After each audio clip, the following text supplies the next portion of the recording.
টিঙা টিং টিং টিঙা টিং টিং টিঙা টিং টিং টিঙা টিং। অনেক দূর থেকে শব্দটা আস্তে আস্তে কাছে এগিয়ে আসছিল। ওর নিজের ছোট্ট স্টাডি রুমে ছোট মাপের টেবিল চেয়ারে বসে পড়াশুনো করছিল রূপাই। শব্দটা কানে আসতেই ও এক দৌড়ে ঘর থেকে বারান্দায় বেরিয়ে এলো।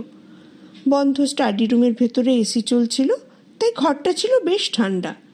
সেখান থেকে বারান্দায় বেরোতেই গরম হাওয়ার হলকায় রূপাইয়ের চোখ মুখ মনে হলো যেন পুড়ে যাবে।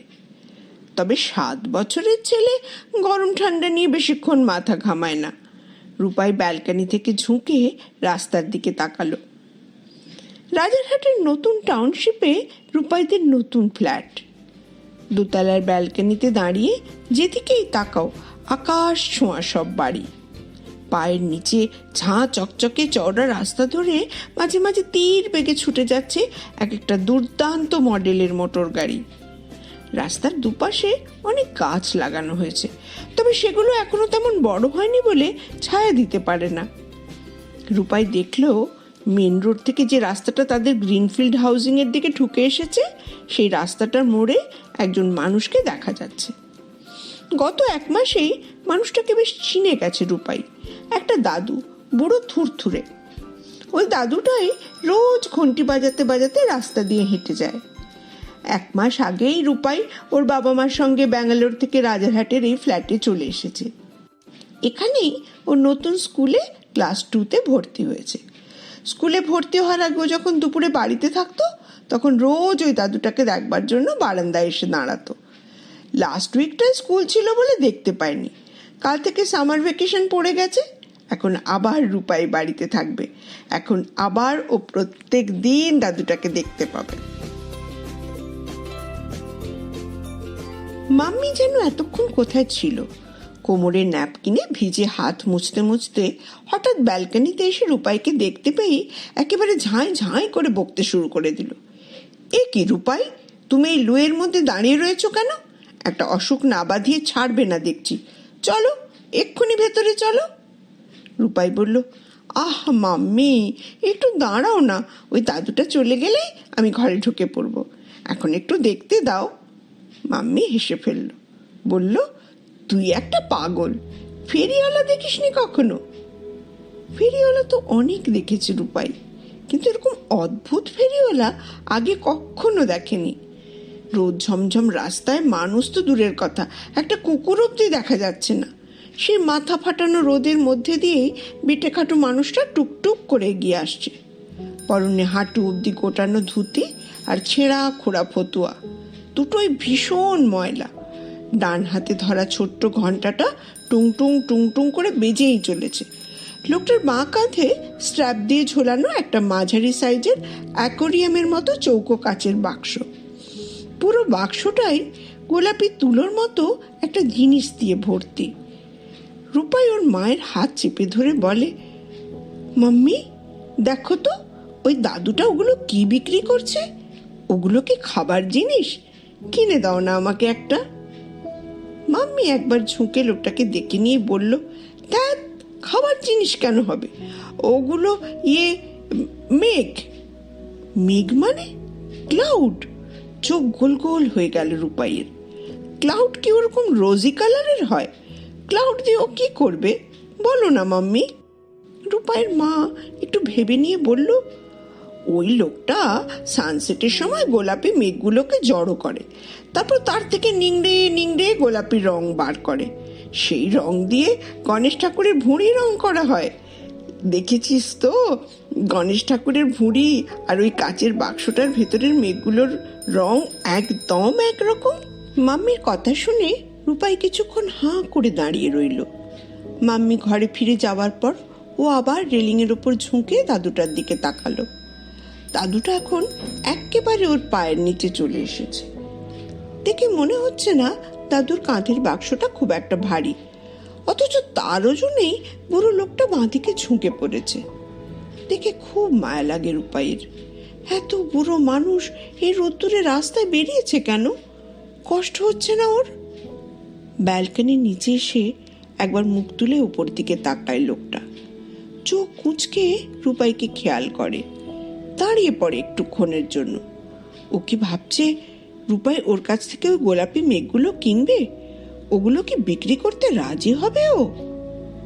রূপাই দেখে লোকটার তোবড়ানো গাল ভর্তি খোঁচা খোঁচা সাদা দাড়ি, গলার মাঝখানের কুটলিটা টুকটুক করে উঠছে নামছে। খুব তেষ্টা পেয়েছে নাকি দাদুটার, ভাবে রূপাই। রূপাইয়ের দিক থেকে মুখ ফিরিয়ে নিয়ে দাদুটা আবার হাঁটতে শুরু করে। হাঁটতে হাঁটতে চলে যায় রাস্তার শেষ মাথায়। মাখ নিয়ে মিলিয়ে যায় চোখের আড়ালে। স্টাডি রুমে ফিরে আসে রূপাই। তার কানে বাজে ছোট্ট ঘন্টার মিষ্টি আওয়াজ, যেন ফেয়ারি টেলসের সিন্ডারেলার ঘোড়াগাড়ি ছুটে যাচ্ছে আর ঘোড়ার গলায় বাঁধা ঘন্টাগুলো বেজে উঠছে টিং টিং টিঙা টিং টিং টিং টিঙা টিং। রূপাইয়ের চোখে ভাসে দোপাটি ফুলের মতো গোলাপি তুলোর মতন হালকা মেঘে ভর্তি ওই বাক্সটা। পড়ায় মন বসে না রূপাইয়ের। আজ তার নিজের দাদুর কথা খুব মনে পড়ে। এইখানেই, এই কলকাতায় শ্যামবাজার বলে একটা জায়গায় থাকতো দাদুন আর দিদান। বছরে একবার দুর্গাপুজোর সময় রূপাই তার বাবা মায়ের সঙ্গে সেই শ্যামবাজারের বাড়িতে বেড়াতে আসতো। কি আদর যে করতো দাদুন আর দিদান! রূপাই যা চাইতো তাই দিত ওরা।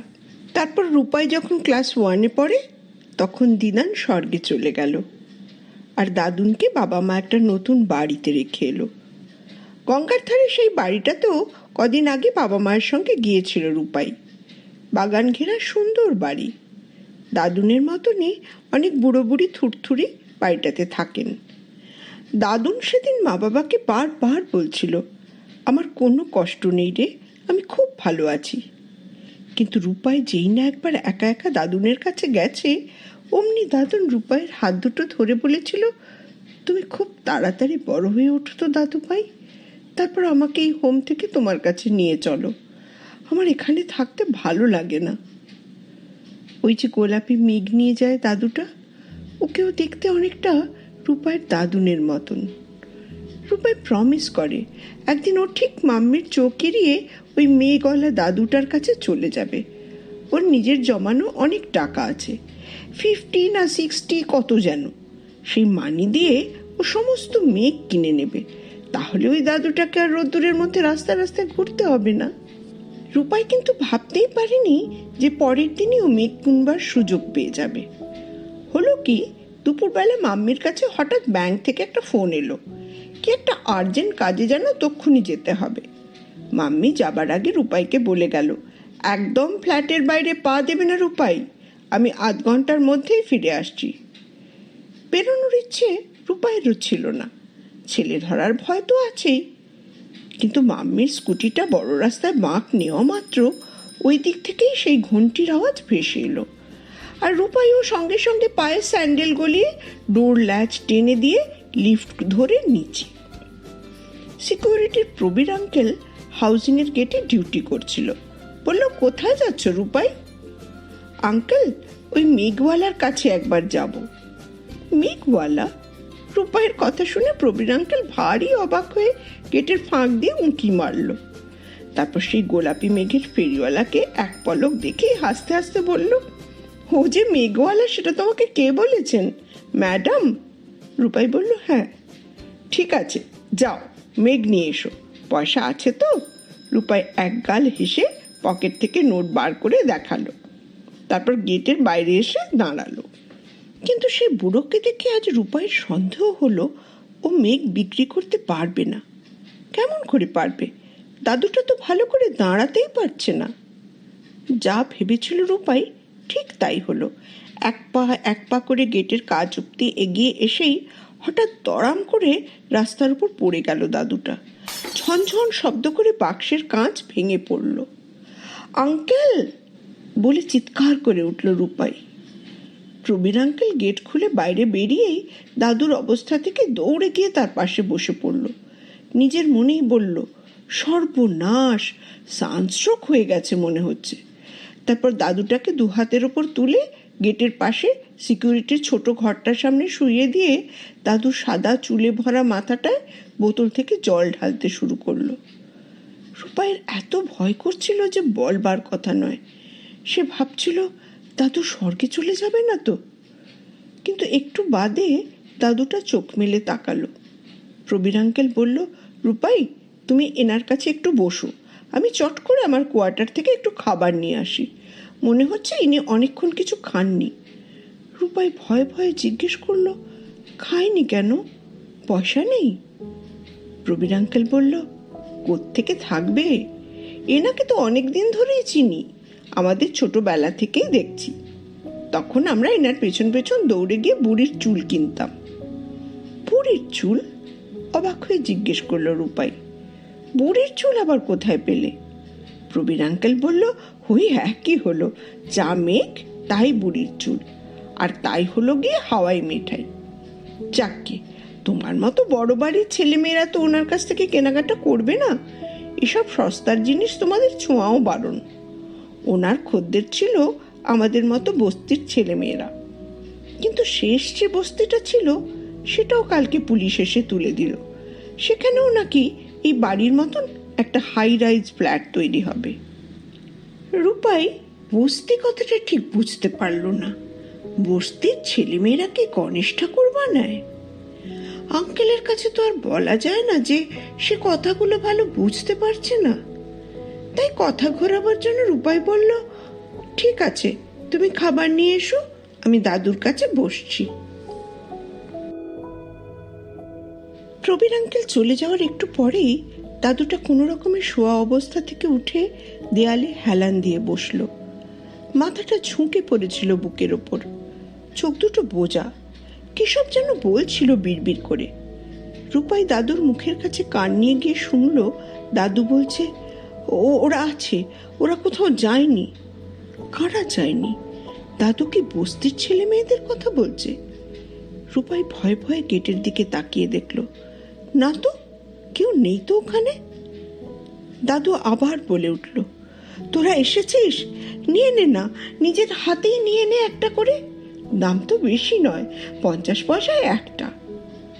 রূপাই ওখানে বসেই রাস্তায় পড়ে থাকা ভাঙা কাচের বাক্সটা দেখতে পাচ্ছিল।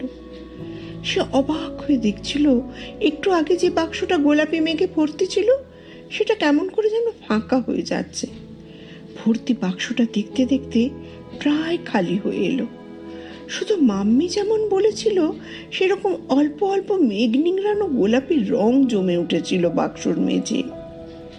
কিন্তু বুঝতে না পেরে রূপাই মেঘের ফেরিওয়ালার কানের কাছে মুখ নিয়ে গিয়ে বলল, দাদু, দাদু, তোমার সব মেঘ ভ্যানিশ হয়ে যাচ্ছে। কথাটা শুনে বুড়োর ঠোঁটে হালকা একটু হাসি ফুটে উঠল। চোখ না খুলেই বলল, তাই? তাহলে ওরা নিশ্চয়ই এসেছে। বঙ্কু, বিশু, মিমি, সুজন, সালামাত। আহা, আমার হাওয়াই মিঠাই না খেয়ে ওরা একদিনও থাকতে পারে না। কথাটা শুনে রূপাইয়ের গাটা কেমন যেন শিরশির করে উঠল। সত্যি কি বস্তির ছেলেমেয়েরা অদৃশ্য হয়ে ফিরে এসেছে? ছোট ছোট অদৃশ্য হাতে তারাই কি তুলে নিচ্ছে গোলাপি মেঘ?